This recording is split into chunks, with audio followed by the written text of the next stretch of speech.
In August 2022, my marriage of 15 years was facing serious problems. We were having difficulties with communication, money and intimacy, which created conflicts in our already busy lives. My wife often blamed me for everything going wrong. To address the issues, my wife suggested a trial separation. We had 3 kids, aged 9, 11, 13 and 15. This decision was tough, especially considering our daughters' ages. Within 3 weeks of the separation, my 15-year-old daughter opened up to me about her suspicion that my wife might be having an affair. During the separation, my wife proposed that I stay with a friend who was single, had gone through a divorce, and had plenty of space. I wasn't thrilled about the idea, but I agreed to it to maintain peace in our home.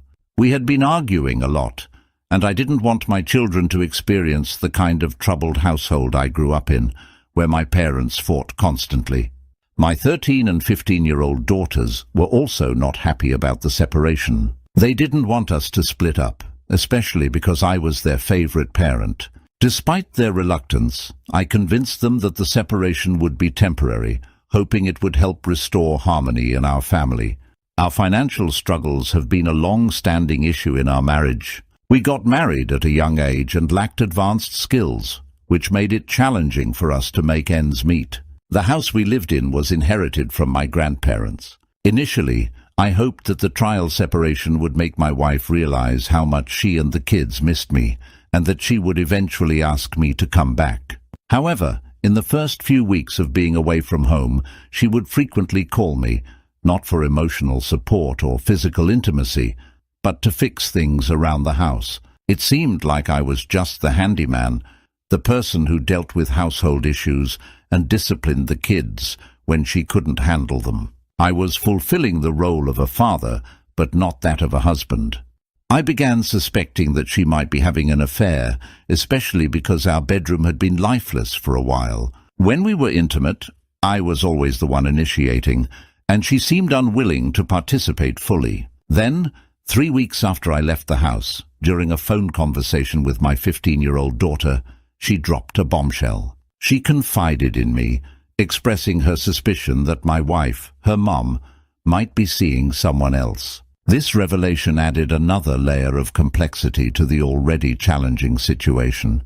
When I asked my 15-year-old daughter about the evidence she had regarding the suspected affair, she admitted that she didn't have concrete proof. However, she pointed out changes in her mom's behavior that raised suspicions. According to her, my wife seemed happier and sometimes almost giddy. She was always in a rush to leave, coming home late and dressing up more than usual. Additionally, my wife was frequently laughing and talking on the phone in the middle of the night. My daughter, hoping to reunite the family, believed that if I confronted my wife and exposed the suspected affair, it might lead to us getting back together. In her mind, this would bring about a happily ever after scenario for our family.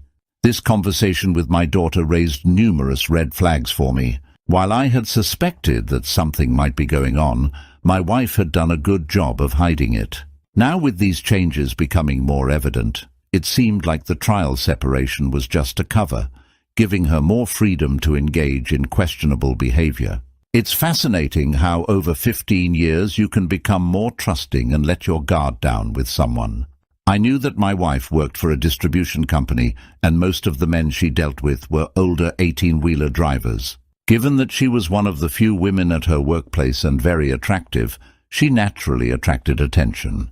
We started dating in our teens and are both 35 now. After my conversation with my daughter and my growing suspicions, I decided to secretly visit her workplace to find out what was keeping her out late. I was concerned that she might be having an affair with someone from her job, so I hoped that when I checked her workplace after hours, her car would be among the last 2 in the parking lot, and she or the person she might be involved with would leave together. I parked on the opposite side of her workplace, keeping an eye on her car to see what unfolded. Surprisingly, she left the building at the expected time and got into her car. I was about to give up and head home when she drove in a direction that wasn't towards our home. Intrigued, I followed her. It was around 6 p.m. in November, and darkness was setting in. She headed towards the highway and drove towards a truck stop, Wanting to give her the benefit of the doubt because of her work with logistics dispatch for truckers, I thought maybe she was there for a work-related reason. She parked close to an 18-wheeler and got out of her car. It was then that I noticed her outfit was quite revealing. As soon as she got into the passenger side of the truck, I started recording her on my cell phone. I drove my car closer, got out, and found a spot where I could see if she was sitting on the passenger side. The darkness made it necessary for me to come closer to get a clear view, and unfortunately, there was no doubt about what was happening. She wasn't on the passenger side. Both she and the truck driver were in the sleeper section of the truck. I waited for almost 30 minutes in the blind spot of the passenger side, hoping to catch her leaving the truck. As I stood there, I could hear what I imagined was the sound of them being intimate. Those 30 minutes felt like an eternity, and I had never felt such intense hatred in my life. When she finally got off the passenger side, she seemed shocked, hastily fixing her hair and dress as if she had seen a ghost. As she descended, she noticed me recording her with my phone's flash on. At first, she didn't know it was me because of the flash and the darkness. I remember her saying, "Hey, why are you recording me?" She found out it was me as soon as I said, "I am just making sure I capture you whoring on camera." Once she realized it was me, she started insisting that it wasn't what it looked like and claimed she was just working. I replied, "Yeah, you're working all right. I didn't know you were tricking on the side." Despite her denials, she attempted to snatch my camera. I pushed her away and continued recording as I followed her to her car. The guy she was involved with must have thought he could intervene, so he emerged from his cab with a gun upon seeing the commotion. He pointed the gun at me and demanded that I stop recording or he would shoot. I stood my ground, asserting my right to record my wife cheating on me. My wife pleaded with him to lower the gun, and other truckers who knew him gathered, trying to convince him to put the gun down. A saner person might have stopped recording when a weapon was pointed at them, but at that moment I wasn't thinking straight. When the guy realized I wasn't intimidated by him, he lowered his weapon and went back to his truck. My wife drove away too, but before that, everyone seemed to be urging me to stop recording, saying things like, "It's public," and "Stop recording." However, I knew I had the right to record for my protection. After my wife left, I called the police and waited for them to arrive at the scene. When they got there, the truck driver thought it was a good idea to drive away, but the police stopped him. I showed them the recording, and he was arrested for pointing a gun at me. He was charged with aggravated assault with a deadly weapon. Instead of going to my friend's house to call it a night, I headed straight home. It must have been around 10 p.m. On my way home, I called my 15-year-old daughter to tell her what I had just caught her mom doing and that I was on my way back. When I got home, my wife was already in an argument with my daughter, and whatever she did, her siblings followed suit. She started calling my wife names, and under normal circumstances, I might have disciplined her for that. However, it felt like a high level of hypocrisy when my wife had been trying to control who our daughter dates and what she wears, all while she herself had kicked me out of the house to be with men at the truck stop. She argued that she wasn't sleeping with men, but just one man. This man, by the way, was almost 50 years old, and from what I gathered, a regular patron, so I had no doubt she was turning tricks. I told her she couldn't sleep in the house, and that she could take my place at her friend's house. This led to a struggle, and I started throwing her things out of the house. The kids were all awake, crying, witnessing the chaos in the middle of the night. It wasn't a good scene, but my anger got the best of me. Eventually, things settled down, because I didn't want the police involved, and I wasn't leaving my house. She knew everyone in the house was against her, and she was the one who had done wrong, but she tried to act like it was my fault, and that it wasn't a big deal. That night I slept in the master bedroom, and she slept on the couch. The next morning I called my friend, explained what had happened, and he connected me with a lawyer so I could start the divorce process. We didn't have any shared property, and the house was inherited, so she wouldn't be entitled to it in the divorce. Some people said I shouldn't have taken that route, but I showed my daughter the video recording on my phone, and she saw everything that happened. I explained to her why I couldn't stay in the marriage, and she agreed with my decision.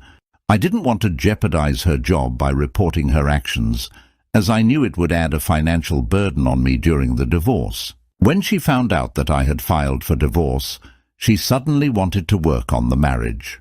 She claimed she cheated because I wasn't paying her enough attention and that it was only with that one guy. She said she wasn't planning to leave me, as the man she cheated with was married too.